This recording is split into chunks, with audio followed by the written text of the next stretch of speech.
Daily Bible reading, 2 Kings chapter 2. When the Lord was about to take Elijah up to heaven in a whirlwind, Elijah and Elisha had set out from Gilgal. Elijah said to Elisha, "Stay here, for the Lord has sent me on to Bethel." "As the Lord lives and as you live," said Elisha, "I will not leave you." So they went down to Bethel.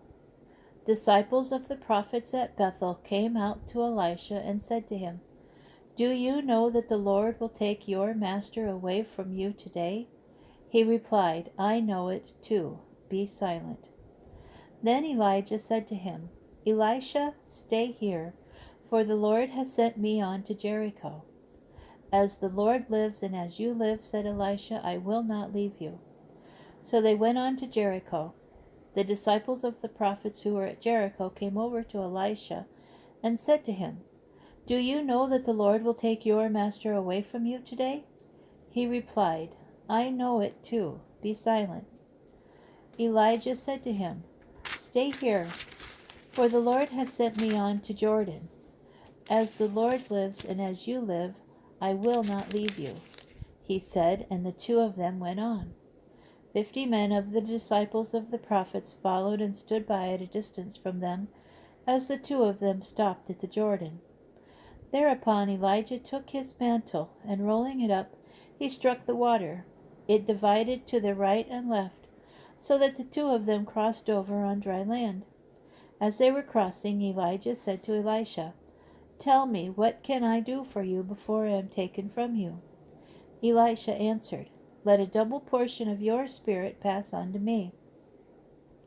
"If you have asked a difficult thing," he said, "if you see me as I am being taken from you, this will be granted to you. If not, it will not."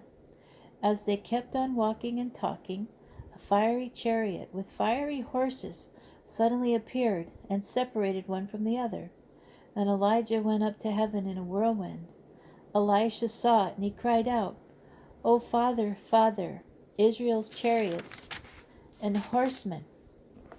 When he could no longer see him, he grasped his garments and rent them in two. He picked up Elijah's mantle, which had dropped from him, and he went back and stood on the bank of the Jordan. Taking the mantle which had dropped from Elijah, he struck the water and said, "Where is the Lord, the God of Elijah?" And he too struck the water. It parted to the right and to the left, and Elisha crossed over.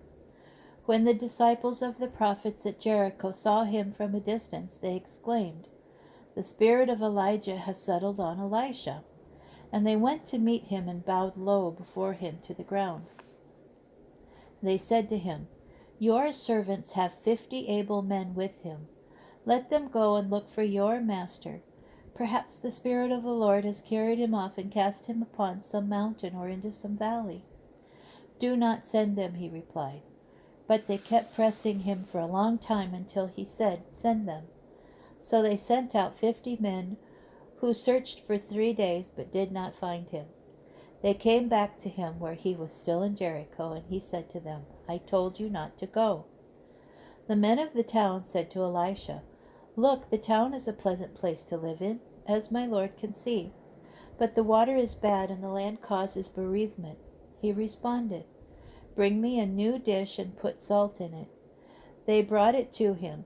He went to the spring and threw salt into it, and he said, "Thus said the Lord, I heal this water. No longer shall death and bereavement come from it. The water has remained wholesome to this day, in accordance with the word spoken by Elisha." From there he went up to Bethel. As he was going up the road, some little boys came out of the town and jeered at him, saying, "Go away, bald head! Go away, bald head!" He turned around and looked at them and cursed them in the name of the Lord. Thereupon 2 she-bears came out of the woods and mangled 42 of the children. He went on from there to Mount Carmel, and from there he returned to Samaria.